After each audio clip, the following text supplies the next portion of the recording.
so why not talk about the mental behind the scenes of bike racing?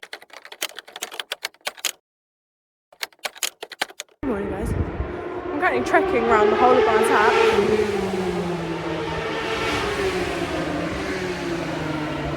in the woodland. So I want to find a good place to sit, watch, have a chat. But at the same time, walking through all this when you've just sprained your ankle, or like you're just recovering from a sprained ankle, not cute. And I apologise for my camera. My other tripod, I kind of forgot to pack it. So I've got a gyro I don't know how to use. I'm going to figure it out tonight, and tomorrow should be so much better. Just for reference, I've walked the entire circuit. I've just walked past like Dingledale, Sheen Curve, all of that out the back. So, oh my god, I thought I was, I don't know what I thought I was. Trying to find a good place, but it's so busy today. And I'm on my own. I'm riding solo today, no Danielle, no my dad. So vlogging is kind of making me slightly anxious around people. I know it's something I'll get used to.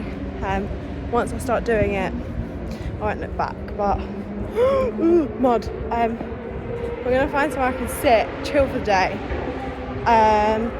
The Superbike race isn't on until 5:15. So in between their qualifying, I'm probably gonna go back to my hotel, chill, rest my ankle, and then yeah, come back for the race.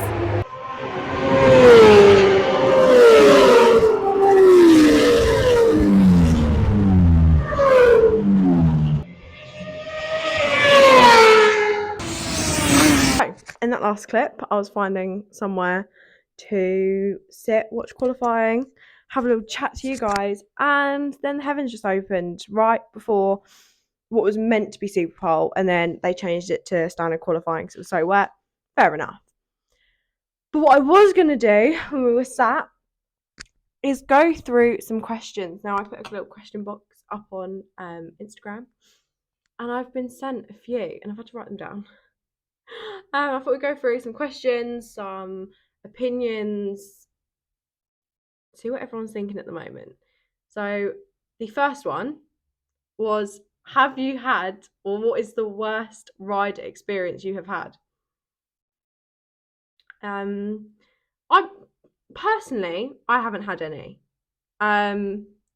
Because the ones that I think I would have a bad experience with, I just don't converse with. It's simple, you know, if there's someone you don't think that you gel with, you wouldn't speak to them. Although I have heard many stories. Not my stories to tell. But I've heard quite a few. I guess the worst one. No, I think the worst one is when like you're younger and you want to meet everyone and they just don't seem as up for it. Like some riders, they'll be like, yeah, it's absolutely fine, and some are like, That's probably the worst one I've had. But I have heard stories of other really bad ones. So like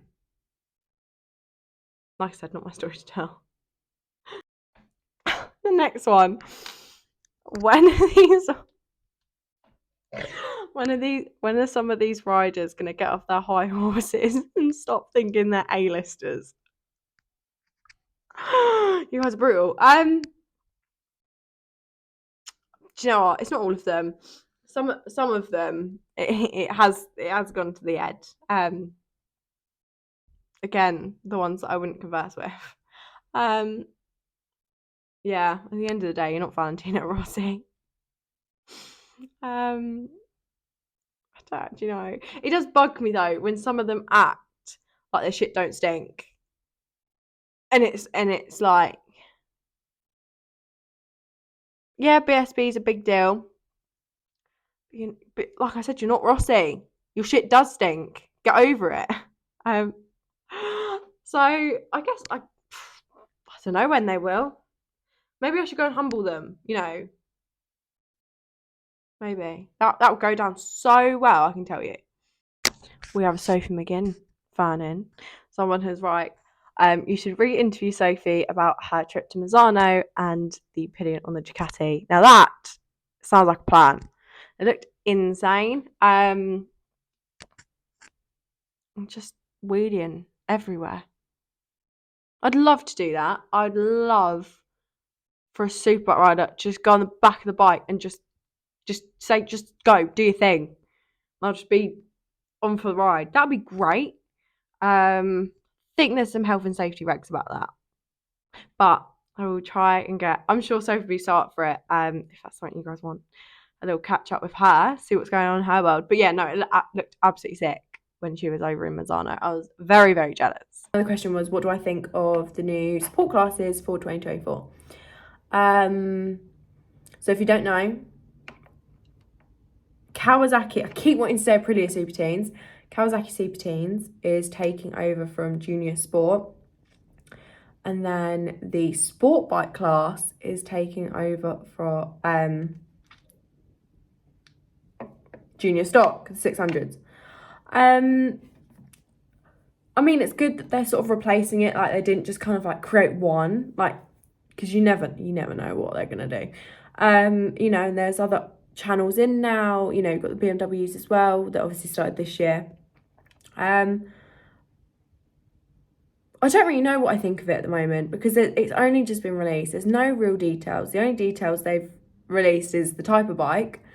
So with the sport bike class, I can't stop getting it wrong. They're allowed Aprilia RS 660s, R7s. There's another one. Fuck. Kawasaki 650s and Honda Hornet 750s, I believe. So, you know, there's plenty of manufacturers around because, you know, it's getting to the point where Junior, Stock and Sport and also Super Sport, like, there's not many manufacturers in, like, Yamaha is dominating. It's a Kawasaki and Yamaha kind of paddock, like, there's so many of them. So, for me, seeing Aprilias being allowed, I mean, Aprilias are they're allowed in super stock. Correct me on that one. Put it on the comments if I'm wrong.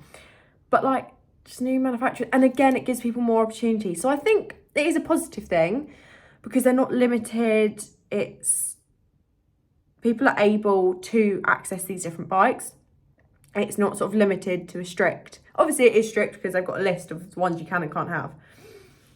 But more manufacturers get involved. We like seeing that. You know, it gets a bit boring if it's a Yamaha grid. Like, do you know what I mean? Go to our superbikes. They've got a whole Yamaha blue crate. So I think it will be good to switch things up, but I think only time will tell. You know, we've got to wait until the end of next season really to see if it really does prevail. And I think my concern is that Sport and Stock, so the original juniors, they were very much stepping stones for moving forward. Obviously we don't know how good of a stepping stone these two will be. Especially, and I'm thinking 14, 15 upwards, you know. Because it's like if people weren't recognising Junior Stock, you know, then they sort of stayed there. But if they were, then they were pushed up to Stock and then moved up even further. You know, it is a chain almost, like it is like a natural progression in a way, if you're doing well enough. So it'll be interesting to see how it aids that side of things. And that's the thing I'm a bit sceptical about. I think that it's the whole, how will it benefit the paddock community and the riders, and also their talent moving forward? I don't know is the honest answer, and no one does. And like I said, we've got to wait until the end of next season.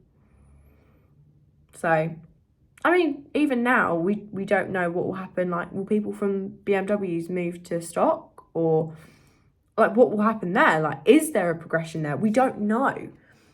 So I think when we see what happens with the F900 Cup this year and see people start moving around, if they do, then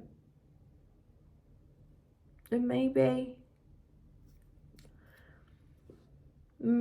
we'll be able to sort of work out, sort of predict how things will move. Obviously they had the Aprilia Super Teens way back when, so the fact they're bringing back again with the BMWs, they've got a one make series. So many people came through Aprilia Super Teens. So many. Chrissy Rouse came through on Aprilia Super Teens. Like, it was another stepping stone. So maybe it'll work in the same way. I'm really 50-50 on it. I think it could be really beneficial because, like, what Super Teens did for so many people way back when. But then also, we didn't really need a change. Like, if it ain't broke, don't fix it kind of thing. Unless it is broke and someone hasn't told me. So if it's not all, like, petals, butterflies and loveliness, tell me. But I didn't think that would be the classes to change. I'm not sure. Time will tell. There you go. So that's what I think. I'm all over the place with it.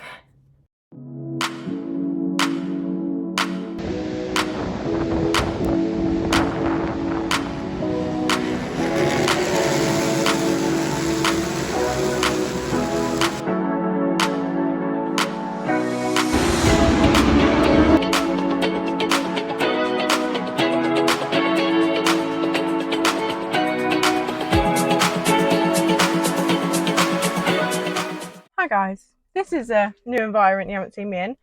You join me in my car. It is currently dying. I've got the aircon on. This is the sacrifices I make. Hold on. That'll be fine. It's currently 4:05, and if you know BSB, the last race of the day is normally about 4:30. I am leaving early. I'm going to listen to the radio on the way back of the race. Just because traffic's going to be so bad and I've got work. And I just wish I could stay, but I don't know. There's something in there. Right, and this is what I wanted to talk about. So, obviously I haven't vlogged loads in this video. You know, I've had to merge Saturday and Sunday together. Obviously there was rain getting in the way, but then also it's my first race weekend where I'm completely on my own, basically. Yeah, I was with Lauren and Danielle, and I was seeing different people at different times, but for the majority of it, I was on my own. And I am fine with that. I am someone who really enjoys their own space. There's a little bit of info about me. I've got cat hair on my lips somehow. How have my cats followed me? Brands. But I found it quite overwhelming. Now, I'm very new to this. I have only had the blog since October. I've only been vlogging since like April. And I think it just got to the point where I kind of thought, what do I do? And that's so bizarre to say because I'm such a confident person. Like, I will admit it, I will happily go into new social situations. Yeah, obviously everyone gets anxious from time to time. But this weekend was really hard. There were things that just sort of got in the way. There was just things that came up that like really just changed things in my brain and how I thought it was going to be. So yeah, I basically just wanted to come on and be vulnerable because, you know, it's very easy to be like, nah, it's a great weekend, but actually there's a lot of things that don't go to plan, or people don't do something they promise. Like, you know, I had things lined up, you know, I was looking forward to it, and, you know, possibilities with certain people, and I just couldn't. And that is through no fault of their own. It's so, honestly, it was so busy here. Everyone I've spoken to in media, in just the riders, their mechanics, they said this weekend there's just something about it that just feels mental. So yeah, things didn't go as I hoped, but it wasn't a bad weekend. I really don't want to leave this on negative. Like, I had a really nice time, spent time with people I really care about. And yeah, I just wanted to explain that, like, shit gets tough. And it's like, you kind of think that, you know, you're such an amazing place, like, you know, I am able to drive here, I am able to enjoy it. There are so many things that are amazing and I'm grateful for, but just because you're in a nice place and doesn't mean you can't feel a certain way. So I think that's basically what I'm trying to say, is that I really apologise for the lack of brands content, and I hope you've enjoyed what you've seen. But I basically just want, you know, On Track Mind is all about the mental behind bike racing. So why not talk about the mental behind the scenes of bike racing? You know, I'm no one major, like, you know, there's no one wearing merch because I don't have merch. Like, I'm not at that point. Like, I am a small content creator and shit can get hard and you sort of question it. But I know that you guys watching this, taking the time to listen through my rambling, will just sit there and be like, that's okay. And it takes time. I think what I'm not giving myself credit for is that it takes time. I'm someone, if I want to get something done, I'll get it done.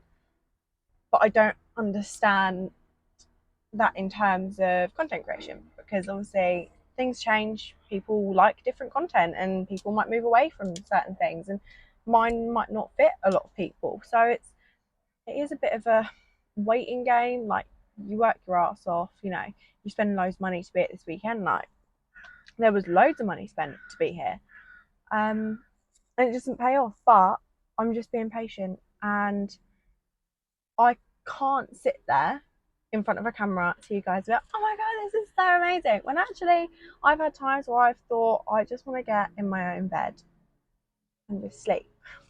We all have it, we all have those days. So I just kind of wanted to come on and talk to you guys that it's okay to be that way. Like I said, On Track Mind is all about the mental behind bike racing. So I'm telling you the mental of behind the scenes of bike racing. You know, it's a conversation I want us all to start having. You know, it's so many things happen on a race weekend that you just can't predict, or just in life in general, not just in racing.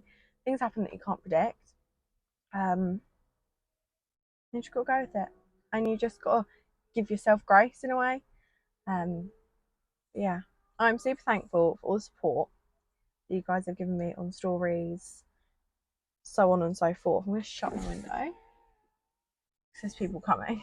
But like, even like today, yesterday especially, I was really anxious about vlogging. I'm taking away from this weekend is it was a learning curve. First one sort of on my own majorly, like I wasn't with people the whole time like I normally am. You know, really learning and learning that there's ways to navigate yourself, and it comes with time. Again, it comes with time, but I couldn't understand that initially. But we're here. I'm going to drive home. I'm going to start editing this. Actually, I'm going to eat my food because that's like the first time since like 8 o'clock I've eaten. I'm just so like emotionally drained. Like, it's been such a good weekend. Like, there's no reason for me to hate it. There's just been a few hiccups that stick with you, and I hate that that's what sticks with you. So we're going to leave this on a positive note. I want to say thank you guys so much for your support. I am so grateful for all the love, all the amazing messages, all the likes, all the comments, thank you. You know, and I know you guys are patient with me, and when it comes to things like this, when you just have an off day or an off weekend and you don't feel like you can do it, I know that I can come back stronger in 2 weeks' time because I'll be at Thruxton. I know. Exciting.